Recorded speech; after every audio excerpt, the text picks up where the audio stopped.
समग्र विश्वर सबु देश ताकू कंडेम करिछन। टेररिज्म को केही समर्थन करूना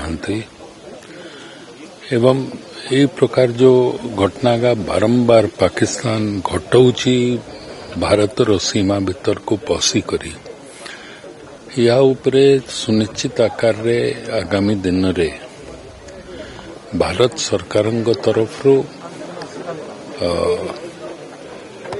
उचित पदक्षेप नियाजिबो या मोर संपूर्ण विश्वास अछि। स्वाभाविक भाव में अमानवीय कार्य केवल पाकिस्तान सेपटू सीमा पार आतंकवादी मान द्वारा हो पारे। केवल भारत वर्ष नुह सारा दुनिया तार निंदा करुछि। निरीह लोक माने जो माने पर्यटक भाव में जाइथिले तांको मारिबा एवं सेमानकु क्यों धर्मर ताकू पचारिबा एवं बाछि बाछि करी हिंदू मानकु मारिबा मते लागुची ये शताब्दीर सबुठारु जघन्य एवं घृण्य काम आतंकवादी माने करिसथि।